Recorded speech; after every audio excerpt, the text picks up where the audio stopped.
Olá pessoal, aqui é Tárcio Rodrigues e o Café com o Espiritismo de hoje é sobre o livro Leon Denis, Na Intimidade, capítulo 4, intitulado O Escritor, o Moralista, onde Claire Bomar nos diz: que pensava o mestre de suas obras? Como já fizemos entrever mais acima, ele reconhecia humildemente que, sendo o fruto do trabalho do seu próprio pensamento, elas lhe haviam sido, em parte, inspiradas por seus guias espirituais.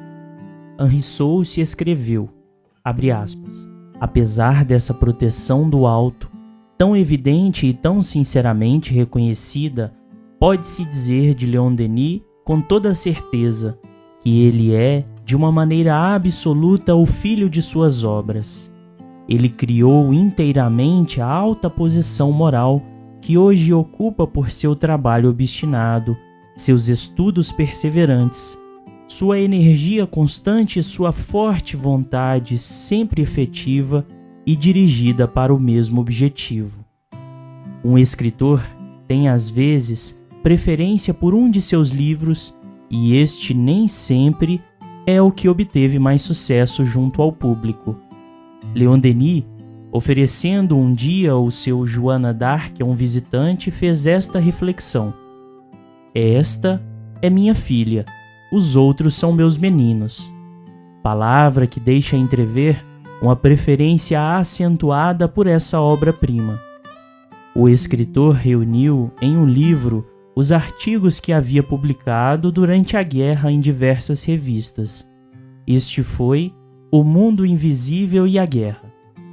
Assim que as provas chegavam da oficina do impressor, em duplo exemplar, e acabadas de serem feitas, metade delas era enviada ao Sr. Roussillon, refugiado de Reims, residente em Tours, amigo do escritor a quem prestava há muito o serviço de corrigir as provas de suas obras. Alguns dias mais tarde, o bondoso homem via comparar as correções. Nós dois líamos o texto e assinalávamos os erros tipográficos. Se por falta de atenção eu havia omitido um que o Sr. Roussillon achara, eu recebia uma pequena repreensão do mestre. Mas quando por acaso o Sr. Roussillon deixava passar um erro que não me havia escapado, como eu tirava a desforra. De tempos em tempos, os dois anciãos estavam em discussão por uma regra de gramática, uma mudança completa a ser feita no texto, ou simplesmente uma palavra mal apropriada e que convinha mudar. O Sr. Roussillon lutava com tenacidade para fazer triunfar o seu ponto de vista. Leon Denis, com não menos persistência, defendia o seu. Os dois amigos, sentados frente a frente, curvaram-se um em direção ao outro no ardor da discussão, e seus rostos expressivos, suas barbas brancas, seus gestos animados, os faziam parecer personagens destacados do quadro de um mestre de Flandres. Em meu espírito surgia então um melancólico pensamento: a morte chegaria um dia para interromper essas boas reuniões de trabalho em comum. Ai de mim, esse momento estava mais próximo do que podia imaginar. Como bem assinala Claire, na dinâmica deste capítulo e dos pregressos, Leon Denis conservava uma intensa e grande capacidade de trabalho, onde sua mente produzia habilmente as claras e severas asserções do espiritismo nascente. Colaborava com revistas francesas e estrangeiras, ditava artigos, produzia obras de vulto e grandeza.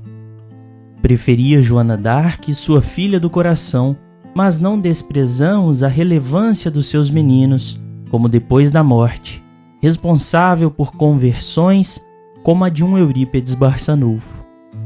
Denis dialogava com homens de nossos tempos, ajustando o fundo moral de ideais prejudicados pelo materialismo, os elevando com o pensamento espírita. Claire vai dizer ainda: sua amabilidade me tocava particularmente quando ele me associava ao seu trabalho com estas palavras: "Que pensais disto?"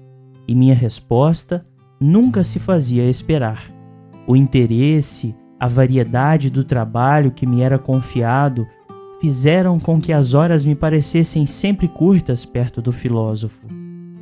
Eu habitei o pensamento do mestre com tão grande facilidade porque a sua doutrina se havia feito minha pela leitura de suas obras alguns anos antes de que eu me tornasse sua secretária.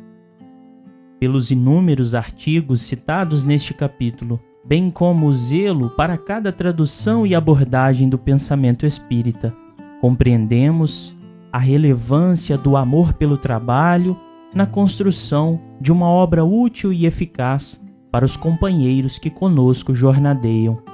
Leon Denis produz pensamentos até os últimos dias de sua encarnação, como a obra O Gênio Céltico e prefácio de biografia de Kardec, endereçada ao Sr. Jamaier nos primeiros dias do fatídico abril de sua desencarnação.